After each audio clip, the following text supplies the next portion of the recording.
Hi everybody, this is Gary Dean, and this is our nightly video report for Monday, December 21st, 2015. So the S&P kind of closed near the highs, but it was kicking and screaming, and really a big part of the move came towards the end of the day. But that's fine. It's still, nothing has really changed as far as, what my expectations are. I would like to see, a little more convincing strength, but sometimes this is what they have to do to, trap some shorts, I guess, to, where they don't think it's ever going to go up and then they just exploded higher. Again, everything is, what should make sense. This market really hasn't made sense in a long time. But in any case, that this channel that I was showing still, it's still in play. We've been hanging around the bottoms. I thought maybe if they had come a little bit further, they would hit it. But if it's going to follow it, then don't count out, the next move coming all the way back up to the top of the channel.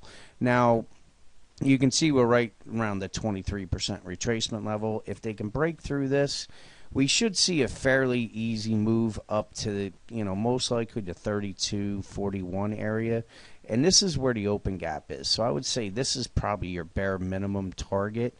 And if it starts breaking above, then again, we still have the channel, so it would make sense. I just don't think it's going to go straight up there. But, who am I to say that it can't do that? But in any case, the resistance area, really the first hurdle, 2032. Then it comes up to the 2041, and if it gets above that, then we're going to be running into this 2049 area.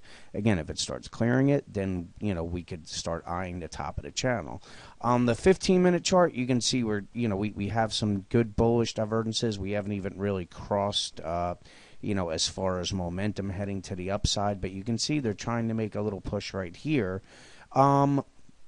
This is the first moving average, so the next one's coming up at the 2033, which again matches up with our 38% retracement. So this is going to be another, really probably the first area you want to keep an eye on.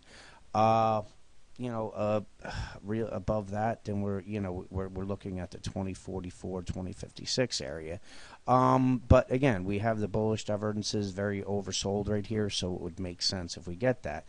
Now, the 60-minute chart, could be stretching the inverted head and shoulders, but I thought it was interesting where, I just drew the channel on it, and if you take it from the top here, which would be the left shoulder, and I drew it down, it is pretty close to, where the S&P actually made a low. So could it be that? Yeah, it may be, creative, artistic, technical analysis here, but I would just keep it, in mind. But again, if we're just looking at the channels, we have the 2031 that matches up with the 38% retracement. Above this, it's, that's where we're looking at that 2041. And then again, we're up at this 2060. So this is where I do believe we're going, if not higher. It's just a matter of when we get there. Again, we had some bearish divergences, not really any bullish ones, just because of this big move down on Friday. But you can see momentum is about to cross here, so we could see that. I think that come Tuesday, Wednesday, things are going to start to, die down. Thursday, it's a half a day. There's not going to be a lot of volume. So if the bulls are going to make a try on no volume, we've seen them do this before. But overall, this move surprised me in a very big way. I didn't really see this happening, not during the seasonality time that we're in.